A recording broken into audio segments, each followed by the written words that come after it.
آج شب عاشور ہے. آج بات ہوگی امام علی مقام، امام عرش مقام، امام تشنا کام، امام حسین رضی اللہ تعالیٰ عنہ کی. ان سے لڑائی نہ لڑنا، یہ تو جو دعا مانگتے ہیں وہ قبول ہوتی ہے. ان کے اشاروں سے کائنات الٹ پلٹ ہو سکتی ہے. ان کو ناراض کیا تو رسول پاک بھی ناراض ہو جائیں گے. پیارے آقا علیہ الصلوۃ والسلام نے آپ کا نام حسین اور شبیر رکھا اور آپ کو اپنا بیٹا فرمایا. آپ سے پوچھا گیا اہل بیت میں آپ کو سب سے زیادہ پیارا کون ہے؟ فرمایا حسن اور حسین. اس وقت تک امام حسین کے تقریباً تمام ساتھی شہید ہو چکے تھے. بھائی، بھتیجے، بھانجے، قافلہ اہل بیت کے ہر فرد کی زبان پیاس سے خشک ہو چکی تھی. زبانیں سوکھ گئی تھی، لیکن جو نہ سوکھا وہ ایمان تھا، جو نہ جھکا وہ حسین کا سر تھا، اور جو نہ بجھا وہ وفا کا چراغ تھا.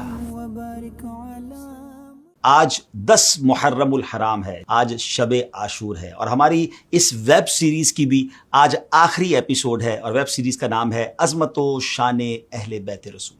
الحمدللہ تقریباً 9 ایپیسوڈ میں ہم نے اہل بیت کے فضائل قرآن و حدیث سے جانے. امہات المومنین کا ذکر خیر ہوا، خاتون جنت کا ذکر ہوا، مولا علی کا ہوا، امام حسن کا ہوا، اور آج بات ہوگی امام علی مقام، امام عرش مقام، امام تشنا کام، امام حسین رضی اللہ تعالیٰ عنہ کی. حسب معمول اپنی اس ایپیسوڈ میں پہلے ایک واقعہ، پھر حضرت امام حسین کی سیرت، اور پھر آخر میں انہی کا خوبصورت فرمان. ناظرین، 61 سنہ ہجری 10 محرم الحرام اور جمعے کا دن امام علی مقام رضی اللہ تعالیٰ عنہ یزیدیوں کے سامنے کھڑے انہیں نصیحتیں فرما رہے تھے، قتل ناحق سے باز رہنے کی تلقین کر رہے تھے. کربلا کی پرسوز فضائیں تھیں، اور اسی دوران یزیدیوں میں سے ایک بدبخت مالک بن عروہ اہل بیت کے خیموں کے قریب حفاظت کی گئی جو روشن آگ تھی، حفاظت کے لیے جو روشن کی گئی آگ تھی، اس کو دیکھ کر امام علی مقام سے کہتا ہے کہ اے حسین، تم نے وہاں کی آگ سے پہلے یہی آگ لگا دی. معاذ اللہ. یہ جملہ سنتے ہی امام جلال میں آ جاتے ہیں.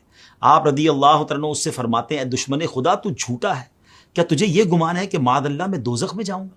امام علی مقام کے قافلے کے ایک جانثار حضرت مسلم بن اوسجا آپ رضی اللہ تعالیٰ عنہ امام علی مقام سے اس بدبخت کے منہ پر تیر مارنے کی اجازت طلب کرتے ہیں. امام علی مقام یہ کہتے ہوئے منع فرماتے ہیں کہ نہیں، حملے کا آغاز ہماری طرف سے نہیں ہونا چاہیے. اس بدبخت پر ہتھیار اٹھانے سے آپ نے منع کیا، لیکن امام کو تکلیف بڑی پہنچی تھی.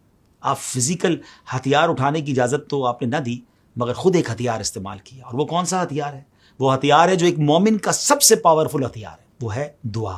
نبی پاک نے فرمایا نا، الدعاء سلاح المومن، دعا مومن کا ہتھیار ہے. تو آپ رضی اللہ تعالیٰ عنہ اپنے رب کی بارگاہ میں دعا کے لیے ہاتھ اٹھاتے ہیں اور مالک سے عرض کرتے ہیں اے رب قہار، اس شریر کو جہنم کے عذاب سے قبل بھی اس دنیا میں آگ کے عذاب میں مبتلا فرما. ناظرین، ہاتھ ابھی دعا سے نیچے نہیں ہوئے تھے کہ حسین کے رب نے ان کی پکار سن لی رضی اللہ تعالیٰ عنہ. فوراً آپ کی دعا قبول ہوئی اور اس گستاخ کے گھوڑے کا پاؤں زمین کے ایک کھڈے پر پڑا. ایک ایسی جگہ تھی جہاں پر پاؤں اس کا پڑ گیا، اور گھوڑے کو ایک زوردار سے جھٹکا لگا، اور جھٹکا لگنے سے وہ بے ادب و گستاخ یزیدی گھوڑے سے نیچے گر گیا. اس کا پاؤں رکاب میں الجھ گیا. گھوڑا اسے گھسیٹتا ہوا دوڑا، بالآخر اسے آگ کی خندق میں ڈال دیا، اور وہ بدنصیب آگ میں جل کر بھسم ہو گیا. یہ دیکھ کر امام علی مقام رضی اللہ تعالیٰ عنہ نے سجدہ شکر ادا کیا اور اللہ پاک کی حمد کی، اور بارگاہ الہی میں عرض کی یا اللہ تیرا شکر ہے کہ تو نے آل رسول کے گستاخ کو سزا دی. اللہ کی بارگاہ میں یہ مقام ہے کربلا میں اپنا سب کچھ قربان کرنے والے اپنے حبیب کے نواسے ہمارے امام علی مقام امام حسین رضی اللہ تعالیٰ عنہ کا. ناظرین، مگر یہاں ایک اور بات بھی سمجھنے والی ہے کہ یہ ایک نہیں، اور بھی کئی کرامتیں تھیں جو 10 محرم کو عاشورہ کے دن کربلا کے میدان میں امام حسین نے یوں سمجھیے کہ یزیدیوں کے سامنے پیش فرمائی. مگر کہتے ہیں نا، جس کے دل پہ مہر ہو. یہ تمام باتیں تو واضح اعلان کر رہی تھی کہ ان سے لڑائی نہ لڑنا، یہ تو جو دعا مانگتے ہیں وہ قبول ہوتی ہے. ان کے اشاروں سے کائنات الٹ پلٹ ہو سکتی ہے. ان کو ناراض کیا تو رسول پاک بھی ناراض ہو جائیں گے، اللہ بھی ناراض ہو جائے گا. مگر ان یزیدیوں کی آنکھوں پر ایک ایسا لالچ کا پردہ تھا کہ سب کچھ انہیں نظر نہ آیا. آئیے اب امام حسین رضی اللہ تعالیٰ عنہ کا کچھ ذکر خیر اور آپ کا تعارف مزید سنتے ہیں. امام علی مقام امام حسین رضی اللہ تعالیٰ عنہ کی کنیت ابو عبداللہ اور القاب سبط رسول اللہ اور ریحانۃ الرسول یعنی رسول کے پھول ہیں. آپ رضی اللہ تعالیٰ عنہ کی ولادت ہجرت کے 4تھے سال 5 شعبان المعظم کو مدینہ منورہ میں ہوئی. پیارے آقا نے آپ رضی اللہ تعالیٰ عنہ کے کان میں اذان دی اور آپ کو گھٹی عطا فرماتے ہوئے اپنی دعاؤں سے نوازا. پیارے آقا علیہ الصلوۃ والسلام نے آپ کا نام حسین اور شبیر رکھا اور آپ کو اپنا بیٹا فرمایا. ناظرین، حضرت امام علی مقام رضی اللہ تعالیٰ عنہ کی ولادت کے ساتھ ہی آپ کی شہادت کی خبر مشہور ہو چکی تھی. حضرت عائشہ صدیقہ رضی اللہ تعالی عنہا سے روایت ہے کہ پیارے آقا علیہ الصلوۃ والسلام نے فرمایا مجھے جبریل نے خبر دی کہ میرے بعد میرا بیٹا حسین زمین طف میں قتل کیا جائے گا، اور جبریل میرے پاس یہ مٹی لائے، انہوں نے بتایا کہ یہ حسین کے مقتل یعنی شہادت کی جگہ کی خاک ہے۔ ناظرین، طف کوفہ کے قریب اس جگہ کا نام ہے جس کو کربلا کہا جاتا ہے۔ پیارے آقا نے یہ بھی فرمایا کہ حسین ابن علی کو 60 ہجری کے اختتام پر شہید کر دیا جائے گا۔ اس حدیث مبارکہ میں نبی کریم علیہ الصلوۃ والسلام نے نہ صرف امام حسین رضی اللہ تعالیٰ عنہ کی شہادت کی جگہ بتائی بلکہ یہ بھی ارشاد فرما دیا کہ یہ عراق کا میدان کربلا ہوگا۔ ایک دن نبی پاک علیہ الصلوۃ والسلام حضرت امام حسین کو اپنے سیدھے پاؤں اور اپنے صاحبزادے حضرت ابراہیم رضی اللہ تعالیٰ عنہ کو اپنے لیفٹ پاؤں پر بٹھائے ہوئے تھے کہ جبریل امین حاضر ہوئے اور عرض کی یا رسول اللہ صلی اللہ تعالیٰ علیہ وسلم، خدا تعالیٰ ان دونوں کو آپ کے پاس جمع نہیں رہنے دے گا، ان میں سے ایک کو واپس بلا لے گا، آپ ان دونوں میں جسے چاہیں پسند فرما لیں۔ پیارے آقا علیہ الصلوۃ والسلام نے کیا خوب فرمایا، فرماتے ہیں اگر حسین کا انتقال ہو جاتا ہے تو علی اور فاطمہ کو تکلیف ہوگی اور مجھے بھی شدید تکلیف ہوگی، اور اگر ابراہیم وفات پا جائیں تو زیادہ غم مجھ کو ہوگا، اس لیے مجھے اپنا غم پسند ہے۔ ناظرین، اس واقعے کے 3 روز بعد پیارے آقا علیہ الصلوۃ والسلام کے شہزادے حضرت ابراہیم رضی اللہ تعالیٰ عنہ وفات پا گئے۔ اس کے بعد جب بھی امام حسین نبی پاک کی خدمت میں آتے تو حضور مرحبا فرماتے اور ان کی پیشانی کو بوسہ دیتے اور لوگوں سے فرماتے کہ میں نے حسین پر اپنے بیٹے ابراہیم کو قربان کر دیا ہے۔ حضرت امام حسین کے فضائل بہت ساری حدیثوں میں بیان کیے گئے۔ نبی پاک نے فرمایا حسین مجھ سے ہے اور میں حسین سے ہوں۔ ایک دفعہ پیارے آقا علیہ الصلوۃ والسلام مسجد میں تشریف لائے تو فرمایا چھوٹا بچہ کہاں ہے؟ حضرت امام حسین دوڑتے ہوئے آئے تو حضور کی گود میں آ کر بیٹھ گئے، اپنی انگلیاں آپ کی داڑھی مبارک میں داخل کر دی۔ پیارے آقا علیہ الصلوۃ والسلام نے ان کا بوسہ لیا، پھر فرمایا اے اللہ میں حسین سے محبت کرتا ہوں، تو بھی اس سے محبت فرما اور اس سے محبت فرما جو اس سے محبت رکھے۔ نبی پاک صحابہ کرام سے ارشاد فرماتے جسے پسند ہو کہ کسی جنتی جوانوں کے سردار کو دیکھے تو وہ حسین ابن علی کو دیکھ لے۔ پیارے آقا حسنین کریمین کو پھول کی طرح سونگتے تھے اور سینہ مبارکہ سے لپٹاتے تھے۔ آپ سے پوچھا گیا اہل بیت میں آپ کو سب سے زیادہ پیارا کون ہے؟ فرمایا حسن اور حسین۔ فرمایا حسین مجھ سے ہیں اور میں حسین سے ہوں۔ اللہ پاک اس سے محبت فرماتا ہے اور جو حسین سے محبت کرتا ہے، حسین اسبات میں سے ایک سبت ہیں۔ ناظرین، سبت اس درخت کو کہتے ہیں جس کی جڑ ایک ہو اور شاخیں بہت۔ علماء فرماتے ہیں کہ پیارے آقا علیہ الصلوۃ والسلام نے امام حسین رضی اللہ تعالیٰ کو سبت فرمایا، اس میں اشارہ تھا کہ میرے حسین سے میری نسل چلے گی اور ان کی اولاد سے مشرق و مغرب بھر جائے گی۔ آج دیکھ لیا جائے سادات کرام، مشرق و مغرب پوری دنیا میں ہے، اور یہ بھی کہ حسنی سید تھوڑے ہیں اور حسینی سید بہت زیادہ ہے۔ یہ دراصل پیارے آقا علیہ الصلوۃ والسلام کے فرمان عالی شان کا ظہور ہے۔ مولا علی شیر خدا کے فرمان کے مطابق حضرت امام حسن رضی اللہ تعالیٰ کی شکل مبارک سر سے سینے تک پیارے آقا علیہ الصلوۃ والسلام سے مشابہ تھی، اور امام علی مقام امام حسین رضی اللہ تعالیٰ سینے سے پاؤں کے ناخن مبارک تک نبی پاک علیہ الصلوۃ والسلام کے سراپے سے ملتے تھے۔ اعلیٰ حضرت امام اہل سنت کا وہ شعر یاد آ گیا، ایک سینے تک مشابہ ایک وہاں سے پاؤں تک، حسن سبتین ان کے جاموں میں ہے نیما نور کا۔ ناظرین، آپ رضی اللہ تعالیٰ بہت زیادہ عبادت کیا کرتے تھے۔ آپ نے تقریباً 25 حج پیدل فرمائے۔ روزہ، صدقہ و خیرات اور دوسرے نیک کام آپ کی زندگی کا حصہ تھے۔ آپ نماز سے بھی بڑی محبت فرماتے تھے۔ آپ کے صاحبزادے حضرت امام زین العابدین رضی اللہ تعالیٰ عنہ فرمایا کرتے کہ میرے والد گرامی امام حسین رضی اللہ تعالیٰ عنہ دن اور رات میں 1000 رکعت نوافل ادا فرمایا کرتے تھے۔ اب ذرا غور کریں ناظرین، جنتی نوجوانوں کے سردار ہیں، نبی پاک سے ایسا قرب حاصل ہے، مگر پھر بھی نوافل کا شوق ہے۔ ہمارے گناہ ہی ختم نہیں ہوتے، ہماری خطاؤں کا بار سر پر ہے، مگر یہاں لوگ فرض بھی نہیں پڑھتے، سنتیں بھی نہیں پڑھتے، واجب نہیں پڑھتے، نفل تو دور کی بات ہے۔ اللہ کرے کہ ہمیں نمازوں کے ساتھ ساتھ نفل نماز سے بھی محبت ہو جائے۔ ناظرین، 10 محرم کی رات ہے۔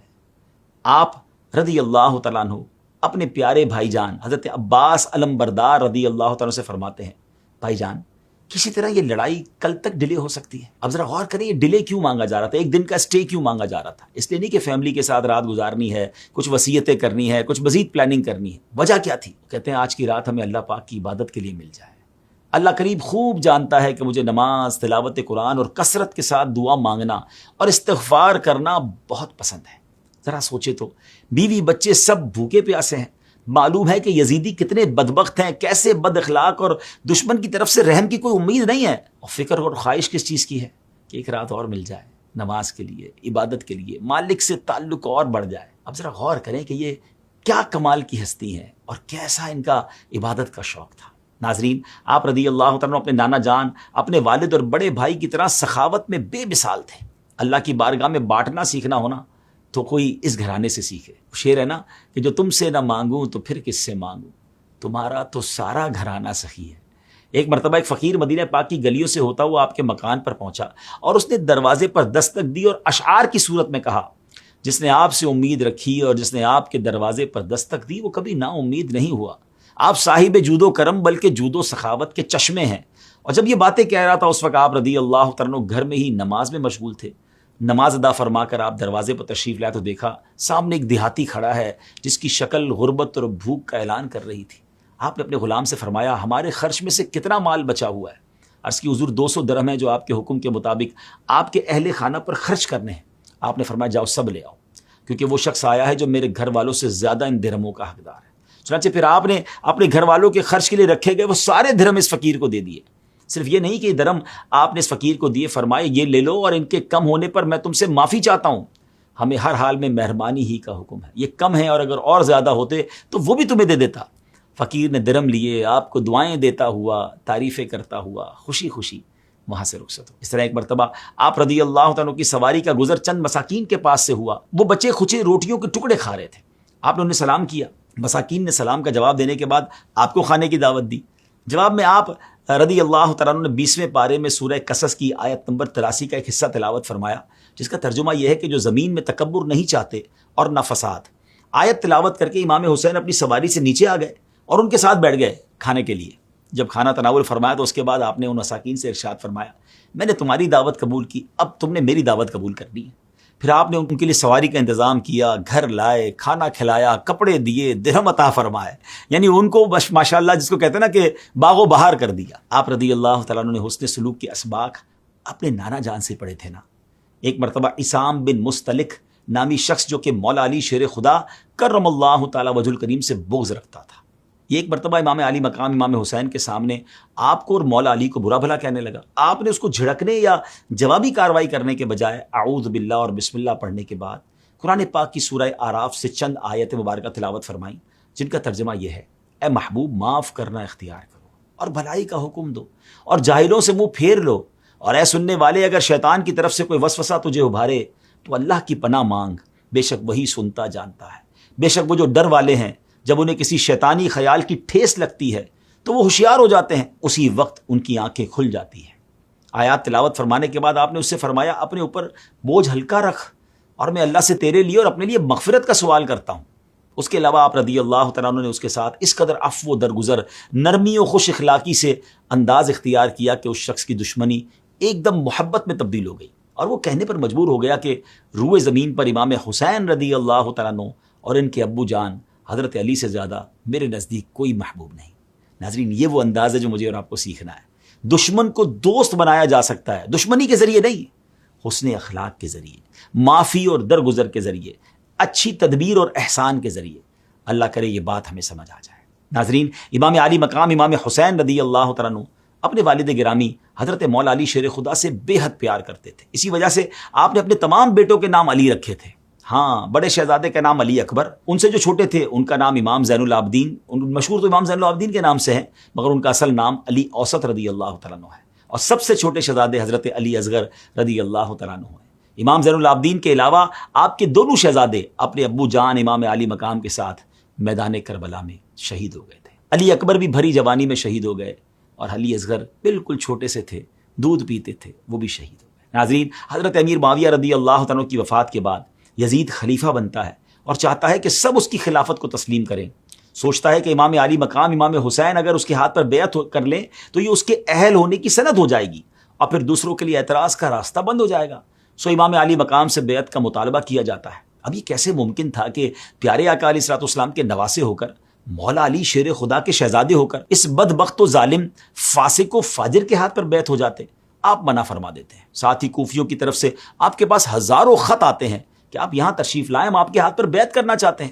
ہم یزید جیسے ظالم اور نااہل شخص کو خلافت کا حقدار نہیں سمجھتے۔ آپ حضرت مسلم بن عقیل رضی اللہ تعالیٰ عنہ کو حالات معلوم کرنے کے لیے بھیجتے ہیں۔ کوفی امام مسلم کے ساتھ بڑے اچھے طریقے سے پیش آتے ہیں۔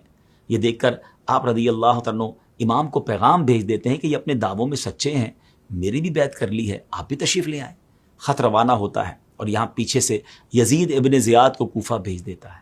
کوفہ والے ابن زیاد اور یزید کے ظلم سے ڈر کر امام مسلم کا ساتھ چھوڑ دیتے ہیں اور آپ رضی اللہ تعالیٰ عنہ یزیدیوں کے سامنے بالکل تنہا رہ جاتے ہیں۔ پھر بالآخر آپ رضی اللہ تعالیٰ عنہ یعنی امام مسلم بے دردی سے شہید کر دیے جاتے ہیں۔ امام علی مقام اپنے اہل بیت کو ساتھ لے کر اب کوفہ کے لیے روانہ ہوتے ہیں۔ بیچ راستے ہی میں آپ کے قافلے کو روک لیا جاتا ہے، پھیر دیا جاتا ہے اور آپ کی آخری منزل کربلا کی طرف پھیر دیا جاتا ہے۔ پھر بالآخر 10 محرم الحرام کا سورج طلوع ہوتا ہے۔ آسمان غم سے بھرا ہوا تھا، زمین پر سکوت طاری تھا اور فضاؤں میں ایک الگ ہی خاموشی چھائی ہوئی تھی۔ 61 ہجری کا یہ دن تاریخ انسانیت کا وہ دن بننے جا رہا تھا جسے قیامت تک بھلایا نہیں جا سکے گا۔ یہ وہ دن تھا جب حق اور باطل کا فرق واضح ہونے والا تھا، جب ظلم کے خلاف سر بلند کرنے والے قافلے کا آخری امتحان شروع ہونے والا تھا۔ امام علی مقام امام حسین رضی اللہ تعالیٰ عنہ اپنے خیمے سے باہر تشریف لاتے ہیں۔ اس وقت تک امام حسین کے تقریباً تمام ساتھی شہید ہو چکے تھے، بھائی، بھتیجے، بھانجے، عزیز، حتیٰ کہ اپنے چھوٹے ننھے بیٹے علی اصغر کو بھی تیر کی نوک پر قربان کر چکے تھے، مگر زبان پر شکایت کا ایک لفظ بھی نہیں تھا، دل میں کوئی شکوہ نہیں۔ ان کی نظریں صرف ایک مقام پر جمی ہوئی تھیں اور وہ تھی رضا الہی۔ یزید کے سپاہی ہزاروں کی تعداد میں تھے، پانی پر قابض تھے، لیکن امام حسین اور ان کا قافلہ 3 دن سے پیاسا تھا۔ قافلہ اہل بیت کے ہر فرد کی زبان پیاس سے خشک ہو چکی تھی، زبانیں سوکھ گئی تھی، لیکن جو نہ سوکھا وہ ایمان تھا، جو نہ جھکا وہ حسین کا سر تھا، اور جو نہ بجھا وہ وفا کا چراغ تھا۔ امام حسین رضی اللہ تعالیٰ عنہ نے اپنے قافلے والوں کو آخری سلام کیا، ان سے رخصت لی اور تنہا میدان میں اترے۔ دلیری کے ساتھ، بہادری سے خدا کے دشمنوں کا مقابلہ کیا۔ مقابلے میں جو آتا واپس نہ جاتا۔ یزیدی پریشان ہو گئے کہ ان کا مقابلہ کیسے کیا جائے، اس طرح تو یہ پورے کا پورا لشکر موت کے گھاٹ اتار دیں گے۔ پھر بالآخر ایک ہی حل سمجھ آیا۔ یزیدی فوج کے سپاہیوں نے چاروں طرف سے آپ کو گھیر لیا، سب نے مل کر ایک ساتھ تیر برسائے، نیزے مارے، تلواریں چلائیں، مگر وہ وفا کا علم بردار اپنی جگہ ڈٹا رہا۔ زخموں سے چور بدن، پیاس سے خشک ہونٹ، لیکن زبان پر اللہ کا ذکر جاری تھا۔ ناظرین، اتنی تکلیف، اتنے شدید زخموں کے باوجود امام حسین یزیدیوں کے سامنے جھکے نہیں۔ ہاں، جب امتحان کا وقت مکمل ہو گیا تو اب سر جھکتا ہے پر یزیدیوں کے سامنے نہیں، اپنے رب کے آگے سجدے میں جاتا ہے۔ پھر اسی حالت میں وہ سر جسے نبی کریم علیہ الصلوۃ والسلام نے چوما تھا، جو فاطمہ الزہرا کی گود میں پلا تھا، جو علی المرتضیٰ کے بازوؤں میں پروان چڑھا تھا، وہ حسین کے جسم سے جدا کر دیا جاتا ہے اور نیزے پر بلند کر دیا جاتا ہے۔ دل سوچتا ہے، کیا کسی ماں نے ایسا بیٹا پیدا کیا ہوگا؟ کیا کسی نانا نے ایسا نواسا دیکھا ہوگا؟ کیا کسی دین کے لیے ایسا کوئی نذرانہ پیش کیا گیا ہوگا؟ ہرگز نہیں، ہرگز نہیں۔ یہ امام حسین کا ہی حصہ تھا۔ ناظرین، امام حسین نے میدان کربلا میں اپنے خون سے دین اسلام کو نئی زندگی دی، ان کے لہو سے وفا کی نئی تاریخ رقم ہوئی۔ کربلا کی ریت پر جو لہو بہا وہ امت مسلمہ کے ضمیر کو ہمیشہ کے لیے جھنجھوڑ گیا۔ آپ نے ہمیں سکھایا کہ ظلم کے آگے جھکنا حسین کے نانا کے دین میں نہیں، باطل کے ساتھ سمجھوتا کرنا آل رسول کے شایان شان نہیں۔ آپ کی شہادت نے بتا دیا کہ اسلام صرف تلوار سے نہیں پھیلا، ایک حسین جیسے قربانی دینے والوں کے لہو سے سینچا گیا ہے۔ یہی وجہ ہے کہ ہر سال جب محرم آتا ہے، ہر آنکھ اشک بار ہو جاتی ہے، ہر دل اداس ہو جاتا ہے، اور ہر زبان پر یہی نعرہ گونجتا ہے، حسین زندہ ہے، حسین کل بھی حق پر تھا، حسین آج بھی حق پر ہے۔ قتل حسین اصل میں مرگ یزید ہے، قتل حسین اصل میں مرگ یزید ہے، اسلام زندہ ہوتا ہے ہر کربلا کے بعد۔ ناظرین، کربلا صرف ایک واقعہ نہیں، ایک جذبہ ہے، ایک پیغام ہے، ایک عہد ہے۔ یہ پیغام ہے کہ دین کے لیے قربانی سے گھبرانا نہیں، سچائی کے لیے تنہا کھڑے ہو جائیں۔ اگر باطل پوری دنیا بھی ہو تو حسین بن کر حق کا علم بلند کرنا ہے۔ آخر میں امام علی مقام رضی اللہ تعالیٰ عنہ کا ہی فرمان سنتے ہیں۔ آپ نے فرمایا، اگرچہ دنیا اچھی اور نفیس سمجھی جاتی ہے، مگر اللہ کا ثواب بہت زیادہ اور نفیس ہے، یعنی اللہ کی رضا جو ہے وہ حاصل کرنے کی طرف سوچنا چاہیے، دنیا کی رنگینیوں میں رب کی رضا سے دور نہ ہو جائیں۔ بہرحال ناظرین، ہم نے کوشش کی اپنی بساط کے مطابق اہل بیت کا کچھ ذکر کریں، کچھ پنجتن پاک کی باتیں کریں، اور اس نیت سے بھی یہ ہم نے پروگرام کیے کہ اللہ والوں کا ذکر کرنے سے رحمتوں کا نزول ہوتا ہے، ورنہ سچی بات یہ ہے کہ یہ وہ ہستیاں ہیں جن کی بات کرنے کی نہ اوقات ہے نہ الفاظ ہیں. یہ اللہ کے مقبولین ہیں، میرے آقا کی آل ہیں. بس اللہ ان کے صدقے ہماری بخشش فرما دے. پیار بہت ہے ان سے، محبت بہت ہے، اور اس محبت میں کوئی، جس کو کہتے ہیں نا کہ اخلاص ہی اخلاص ہے، کوئی اور دنیا کا مقصد نہیں ہے. اللہ کی رضا کے لیے ان سے محبت. اللہ یہ محبت مرتے دم تک ہمارے دلوں میں باقی رکھے، ہمارے بچوں میں باقی رکھے، اور ہمیں قیامت کے دن آل رسول کی غلامی نصیب فرمائے، ان کا ساتھ نصیب فرمائے، ان کے پیچھے پیچھے جنت میں جانا نصیب فرمائے. ایک خوبصورت شعر پہ ہماری ویب سیریز کو ختم کرتے ہیں.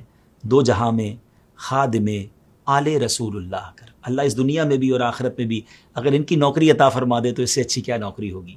دو جہاں میں خادم آل رسول اللہ کر، حضرت آل رسول مقتدا کے واسطے. ہمیں اپنی دعاؤں میں یاد رکھیے گا. اگلے کسی پروگرام میں، اگلے کسی ویب سیریز میں آپ سے ملاقات ہوگی. آپ کو اگر یہ ویب سیریز اچھی لگی ہو تو اس کو شیئر کیجیے گا.